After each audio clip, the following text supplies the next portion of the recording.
What up, Giants fans? You're tuned in to New York Giants Now by Chat Sports. I'm your host, Marshall Green.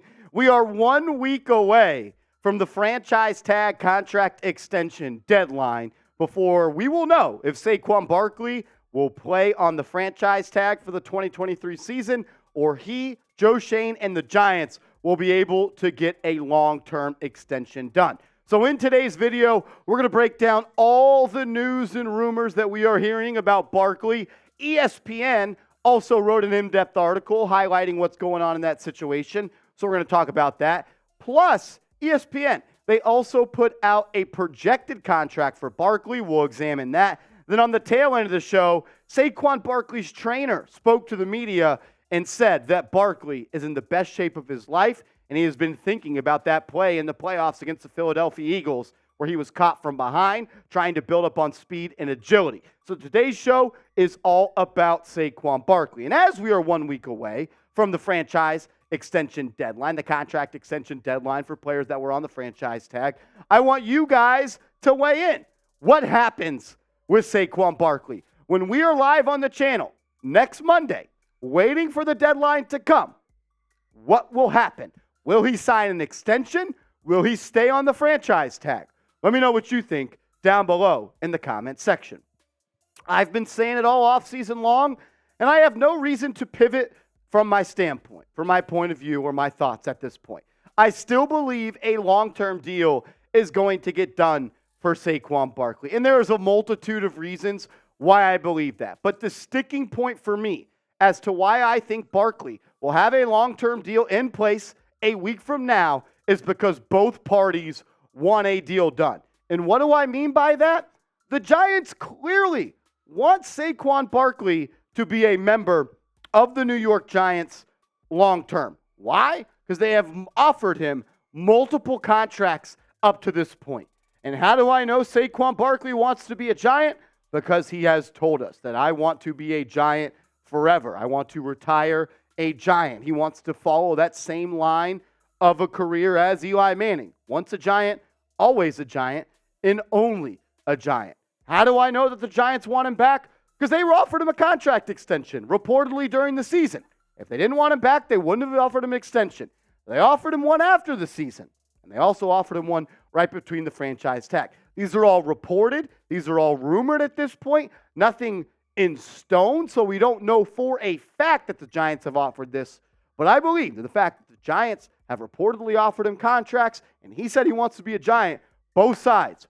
Party A wants it to get done. Party B wants it to get done.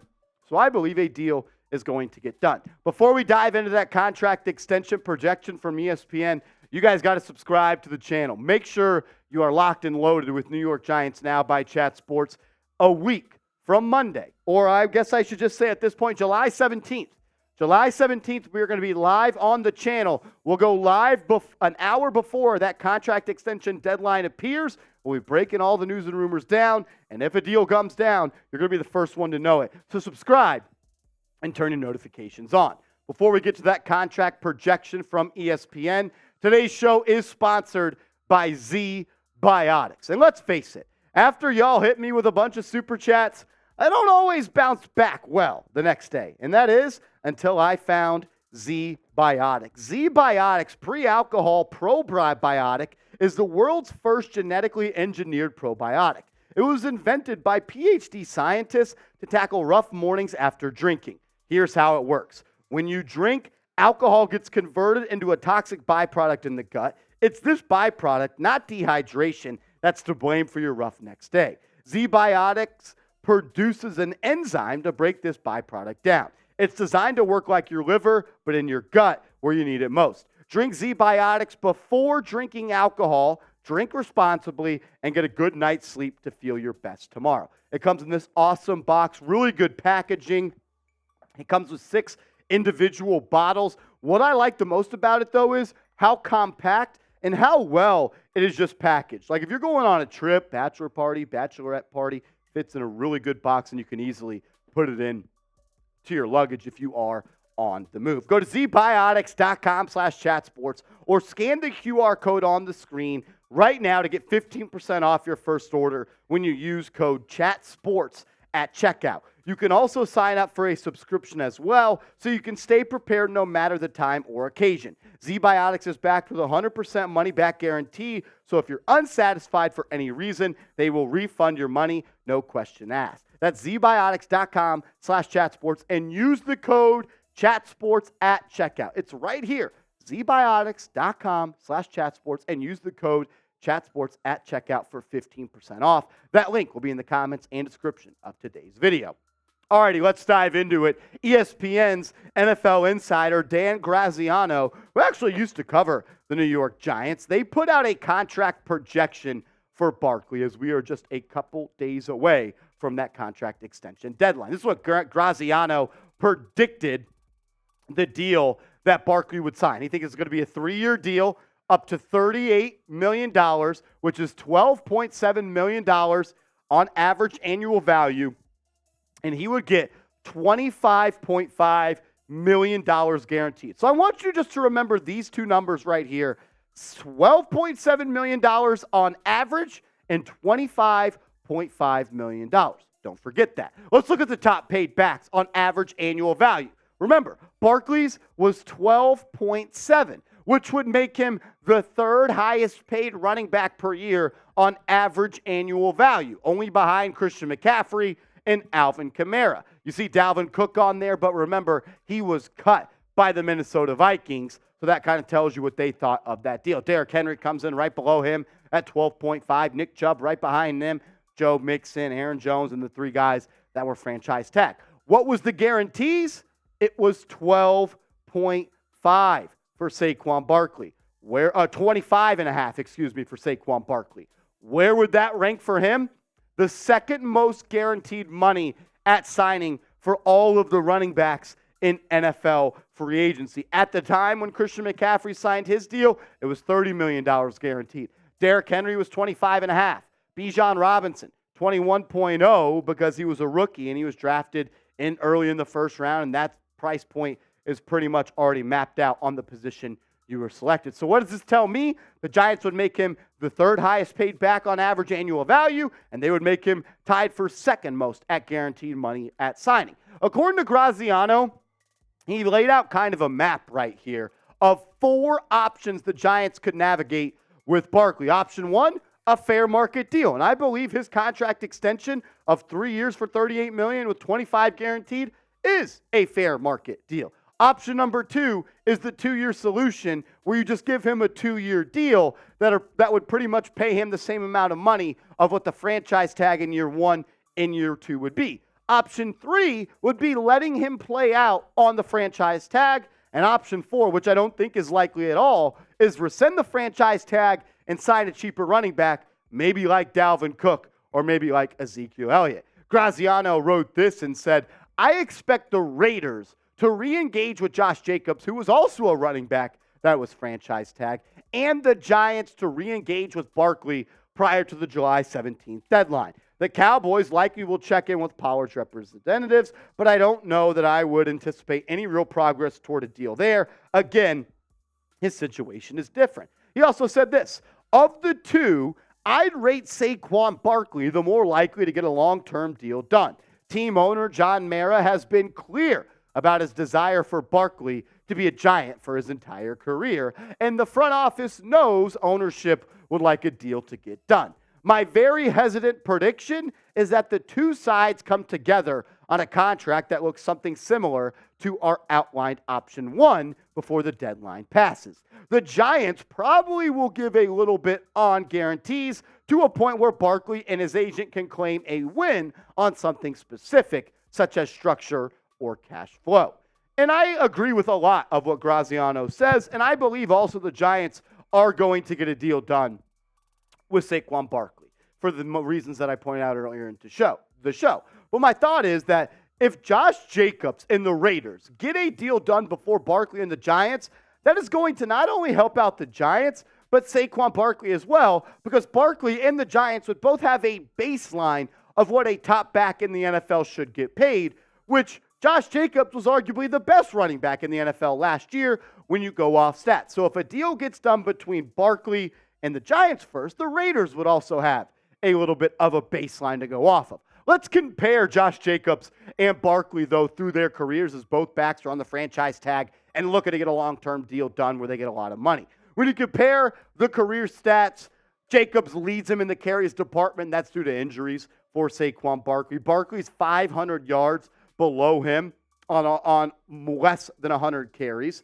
He's also a much more explosive back than Josh Jacobs. Jacobs 4.0 yards per carry, Barkley 4.5. First down, the edge goes to Jacobs. More carries and more of an in-between the tackle runner. And when you talk about on-the-ground touchdowns, Jacobs has that lead by 11. When you talk about receptions, though, through a career, Barkley wipes the floor with Josh Jacobs. More than 80 more receptions, more than 700 more yards, almost double the amount of first downs, and he has 8 receiving touchdowns compared to 0 receiving touchdowns for Josh Jacobs. Also, when you talk about career on the ground advanced stats, this is actually, a combination of receiving and rushing. Barkley has 31 less touches overall. He has more rushing and receiving yards combined. He's more of a big play. The average touch is 5 to 5.1. He's got less first downs, and the touchdowns are almost the same at 40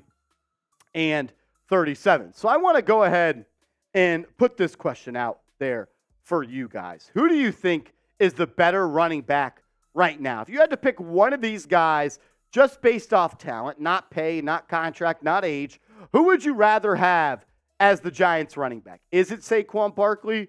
Is it Josh Jacobs? Type 26 for Barkley, type 28 for Josh Jacobs. I want to hear from you guys down in the comment section.